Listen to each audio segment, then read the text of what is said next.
कल रात अमेरिका के B-2 बॉम्बर्स ने ईरान के 3 न्यूक्लियर साइट्स मेनली फर्दो पे, नातांज पे और इस्फहान पे अटैक किया और पूरी तरीके से बर्बाद कर दिया। 6 B-2B बॉम्बर्स ने कल इंडियन टाइम्स के मुताबिक लगभग शाम के 4 बजे के करीब जो है अमेरिका का जो एयरबेस है इनका वहां से उड़ान भरी और फिर गुआम और बीच में जितने भी एयरबेसिस है उन पे होपिंग फ्लाइट्स करते हुए डियो गार्सिया तक आए और डियो गार्सिया के बाद में इन्होंने अटैक किया। कल ये भी खबर आ गई थी पहले ही कि डोनाल्ड ट्रंप जो कि फ्राइडे को न्यू जर्सी गए थे अपने छुट्टी मनाने के लिए, गोल्फ खेलने के लिए, वो भी एकदम तुरंत मूव कर गए थे।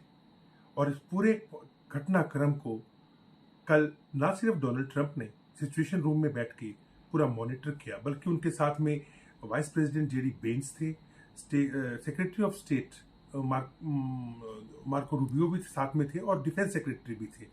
इसके तुरंत बाद अमेरिकन प्रेसिडेंट ने पूरे नेशन को संबोधित करते हुए कहा कि उन्होंने इन तीनों फर्दो, नातांज और इस्फहान जो न्यूक्लियर साइट्स हैं ईरान की, उनको बिल्कुल तहस नहस कर दिया है और उनके सभी के सभी B-2 बॉम्बर्स ईरान की एयर स्पेस से बाहर आ गए।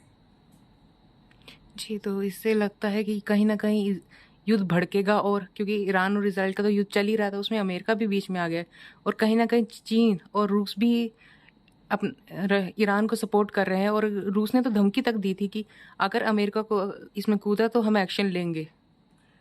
देखिए, लगभग 48 घंटे पहले जिनेवा के अंदर E3 के साथ में, E3 मतलब आपका फ्रांस, इंग्लैंड और जर्मनी के जो प्राइम मिनिस्टर्स थे उनके साथ में जो फॉरेन मिनिस्टर थे ईरान के, अब्बास अगाची, इनकी मीटिंग हुई थी। और मीटिंग के तुरंत बाद अगाची ने ये कहा था कि वो किसी भी हालत के अंदर अमेरिका से कोई बातचीत नहीं करेंगे जब तक इजराइल सीज फायर ना कर दे, और एक शर्त और रख दी थी कि जो इजराइल है वो एग्रेसर है और उसको अकाउंटेबल करना पड़ेगा हमारे पे अटैक करने के लिए। इसके बाद जो जिस्कियान है इनके प्रेसिडेंट ईरान के, उन्होंने सरेआम अनाउंस कर दिया था कि ईरान किसी भी हालत में अपना न्यूक्लियर प्रोग्राम बंद नहीं करेगा। अब जब यह बात बिल्कुल अमेरिका को क्लियर हो गई थी कि कोई रास्ता ही नहीं बचा, सारे ऑप्शंस खत्म होते जा रहे हैं, लिहाजा अमेरिका के पास में और कोई भी रास्ता नहीं था इस अटैक को करने के बजाय। हालांकि रूस ने भी देखिए अपने स्तर पे कहा था कि जिनके साथ में ईरान की इसी साल जनवरी के अंदर 20 साल के लिए स्ट्रेटेजिक पार्टनरशिप हुई थी, कि उसके अंदर किसी भी हालत में ऐसी कोई प्रोविजन नहीं है कि अगर अमेरिका ईरान पे अटैक करता है तो रूस भी उसकी मदद के लिए आएगा। और दूसरा, ईरान ने कभी उनसे ऐसी कोई मदद मांगी नहीं, तो इस बारे में बातचीत करना बेमानी होगा। हाँ, हो सकता है कि रूस इसके अंदर कि जैसे कि ईरान ने मदद की थी रूस की, अपने फतेह 1 मिसाइल्स भेजी थी यूक्रेन के युद्ध के लिए, और साथ साथ में अपना जो शाहिद ड्रोन से 136 वो भी भेजे थे, जिसका लाइसेंस दिया रशिया को मैन्युफैक्चर करने के लिए। चीन भी सामने खुल करके नहीं आएगा। हाँ, चीन के 5-6 कार्गो विमान जो है पिछले 3-4 दिन के अंदर सैन्य सामान लेकर के जरूर ईरान में पहुंचे हैं, लेकिन सामने से मुझे नहीं लगता कि कोई भी इनके अंदर से इस युद्ध के अंदर शामिल होगा। और रही बात OIC मेंबर्स की, जो फॉरेन मिनिस्टर अब्बास अगाची हैं, वो जिनेवा के बाद तुरंत इस्तांबुल पहुंच गए थे और वहां पे जाके उन्होंने OIC की मीटिंग अटेंड की थी। लाजिम सी बात है कि जितना मुस्लिम देशों की मीटिंग है तो इस्लाम के नाम पे सभी देश उसका समर्थन यानी विरोध करने की कोशिश करेंगे अमेरिका की और समर्थन करेंगे ईरान का। इसी एवज में पाकिस्तान से भी कुछ न्यूज निकल के आई कि उन्होंने खंडन किया अमेरिकी अटैक का, ओमान ने भी अटैक का खंडन किया और सऊदी अरब ने भी किया है, क्योंकि इनको लगता है कि अगर ये युद्ध आगे बढ़ा तो एक जो बेसिस, अमेरिकन बेसिस इन सभी खाड़ी के देशों में है, लगभग 54 के करीब, 64 के करीब है।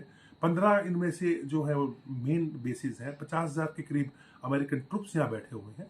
तो उसके ऊपर जब अटैक करेंगे तो इनके देश पे भी अटैक आएगा, लिहाजा इनके भी काफी नुकसान होगा।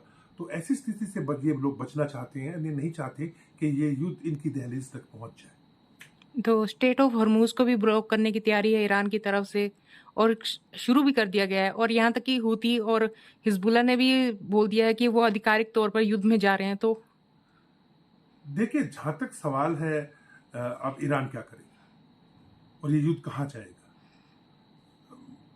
मुझे लगता है कि अभी ईरान जो है डेफिनेटली बैकफुट पे आना नहीं चाहेगा और वो डेफिनेटली जो अटैक हुआ है अमेरिका की तरफ से इनके न्यूक्लियर इंस्टॉलेशंस के ऊपर उसका जवाब देगा और ये एयरबेस जो अमेरिकन एयर बेसिस हैं उसके ऊपर पक्का अटैक करेगा। इस बाबत ईरान की तरफ से ये धमकी आ भी चुकी है कि अब अगले कुछ ही समय के अंदर अभी अमेरिका हमारा रिएक्शन देखेगा।